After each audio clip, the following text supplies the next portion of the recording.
पिछली क्लास में हमने आचार्य जयदेव के द्वारा ध्वनि के जिन 51 भेदों का वर्णन किया गया है उन भेदों को श्लोक के माध्यम से हमने समझा।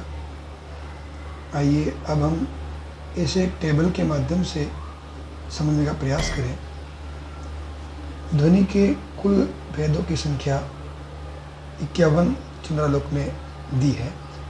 उनमें सर्वप्रथम 2 भेद किए हैं। पहला भेद है अविवक्षित वाच्य ध्वनि और दूसरा भेद है विवक्षित वाच्य ध्वनि। इनमें अविवक्षित वाच्य ध्वनि के कुल 4 भेद हैं। सर्वप्रथम 2 भेद अर्थांतर संक्रमित और अत्यंत तिरस्कृत वाच्य ध्वनि। इन दोनों के प्रत्येक की 2-2 भेद हैं, वाक्य और पद, वाक्य और पद। इस प्रकार से अविवक्षित वाच्य ध्वनि के कुल 4 भेद हैं जो यहाँ पूरे हो जाते हैं। इधर हम देखें तो विवक्षित वाच्य ध्वनि के कुल 47 भेद हैं।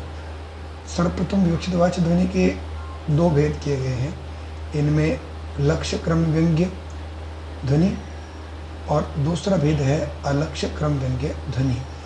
लक्ष्य क्रम व्यंग्य के कुल 41 भेद इसमें गिने गए हैं और अलक्ष्य क्रम व्यंग्य के कुल 6 भेद गिने गए हैं। लक्ष्य क्रम व्यंग्य का एक दूसरा नाम और भी है, इस पर विद्यार्थी विशेष ध्यान दें, स्फुट क्रम व्यंग्य।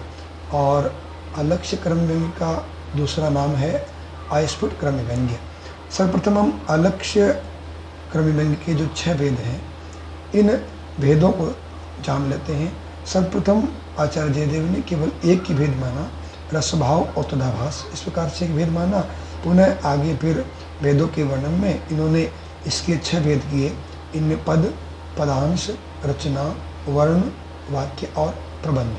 इस प्रकार से ये अलक्ष्य क्रम व्यंग्य के 6 भेद हैं। आइए लक्ष्य क्रम व्यंग्य के 41 भेदों को, जो कि सबसे अधिक भेद हैं, इनको हम देखते हैं। सर्वप्रथम लक्ष्य क्रम व्यंग्य के 3 भेद किए गए हैं। पहला भेद है शब्द शक्ति जन्मा, दूसरा भेद है अर्थ शक्ति जन्मा और तीसरा भेद है उभय शक्ति जन्मा। शब्द शक्ति जन्मा के 4 भेद हैं। सर्वप्रथम इसके 2 भेद हुए, वस्तु ध्वनि और अलंकार ध्वनि। और फिर वस्तु ध्वनि के भी 2-2 भेद हुए, वाक्य और पद। अलंकार ध्वनि के भी 2 भेद हुए, वाक्य और पद। ऐसे शब्द शक्ति जन्मा के 4 भेद कुल बताए हैं।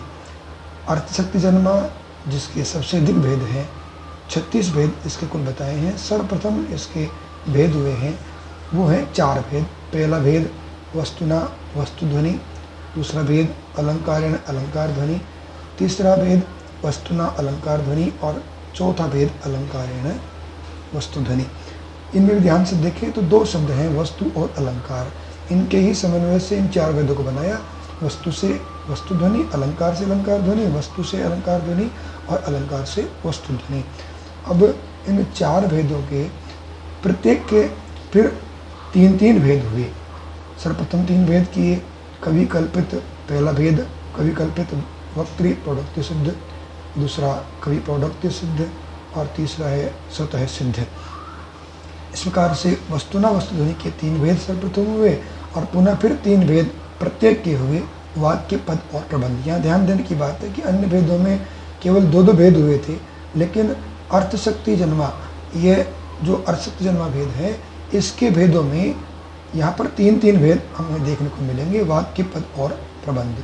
तो ऐसे वस्तुना वस्तु ध्वनि के कुल 9 भेद यहाँ होते हैं। इस प्रकार से अलंकारेण अलंकार ध्वनि के भी 3 भेद, कवि कल्पित, वक्तृ प्रोडक्ट सिद्ध, कवि प्रोडक्ट सिद्ध, स्वतः सिद्ध, पुनः 3-3 भेद, वाक्य पद प्रबंध, वाक्य पद प्रबंध और वाक्य पद प्रबंध।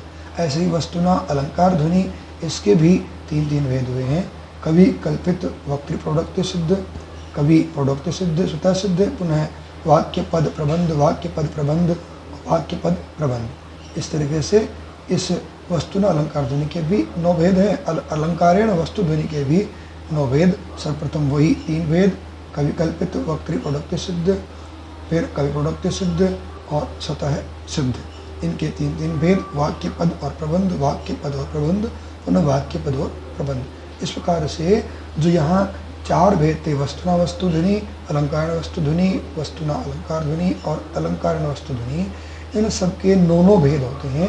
9 9 9 चारों के 9 भेद मिला करके कुल अर्थ शक्ति जन्मा के 36 भेद हैं। तो इस प्रकार हम इनको जान सकते हैं, इन भेदों को समझ सकते हैं और इनको आसानी से हम अभिव्यक्त भी कर सकते हैं।